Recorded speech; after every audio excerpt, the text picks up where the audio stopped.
Makalagpas nga kaya dito sa boundary ng Nueva Ecija, lads. Alagpas lang konti sa Omega. Kasi, po lang natin ang horse natin eh. Kaya pwede na tayo lumagpas. Hahaha. Naglalaro pa sila. Kaya na boundary ng Nueva Ecija, lads. Nalagpasan natin yan. Prepare lang ako kasi yung camera natin eh. Hindi siya stable. Excited na akong lumagpas dyan.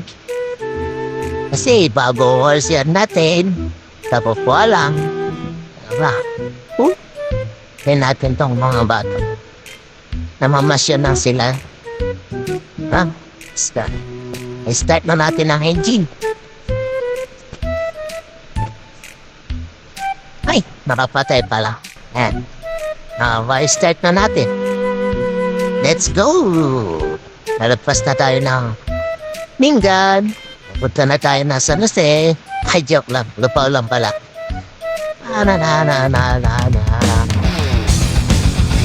Wow. Wow, ang bilis. Woo! Sige, takbo.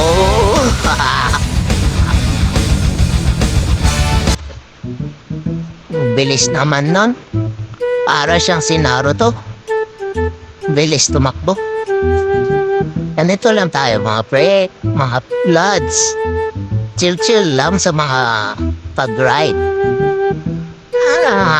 Play nga ako ng music na maganda. Yan. Yan ang music. Tama lang sa pag-rides rides.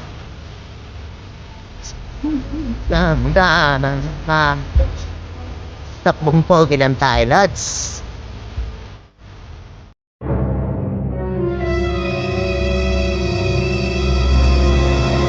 Ay, wait lang. May nakita po eh. Ayun no. Ano pa yung may ikot na yun no? Parang maganda ata to sa bahay ah. Tingnan ko muna pa. Ano to ba pa magandang bilhin to eh. Ayun no. May blue, may green, may silver, may red, may yellow.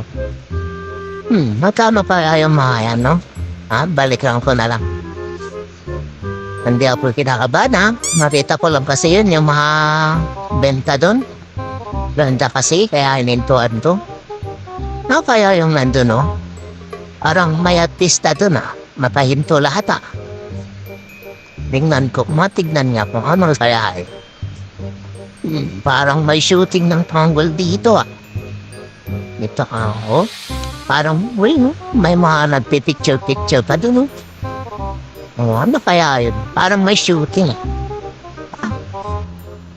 Ay, sila sir pala tumato No po mga sir. No po sa atin. Ito na, sabihin to na po. Okay po. Punta ba?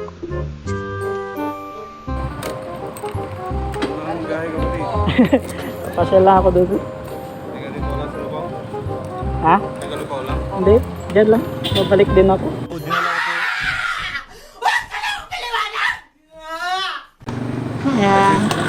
Ito yun. Siyempre, pinakita natin ang lisensya natin. Magkano labas yun na ito? Sir? Magkano? Yeah. 95 sir. Nice. Yes sir. Balik lang din ako sir. Pamasya lang. Ayun. Thank you sir. Pwede dito sir. Huwag mong subukan. Masisira ang buhay mo.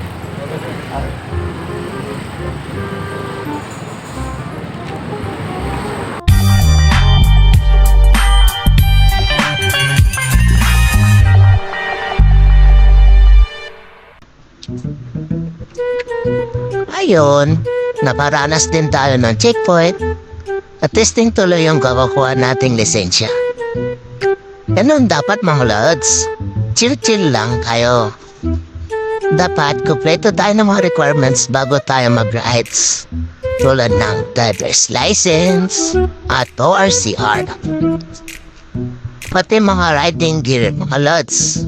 Kahit malapit na pupuntahan natin, tulad ng helmet, pants, gloves, at sapatos. Kasi, para rin sa'yo yung lods eh. Kung wala kang mga ganyan, di ka safe sa kalsada. Ikaw rin ang kawawa. O mahaberya ka pa sa biyahe mo. Talo ka lang magkakaroon ng problema. Shoutout pala sa mga pulis ng Lupaw. Ang babait nila, sobra. Salamat mga sir. Ngayon, diretso na ako ng Lupaw. Pabalik kasi gang doon na muna tayo sa ngayon. Rides na unti, pahangin, pangtanggal lang ng stress, tapos balik sa reality. Kung nagustuhan mo tong video na to, palike naman at pa-share. Salamat mga lods. Ride safe mga lods.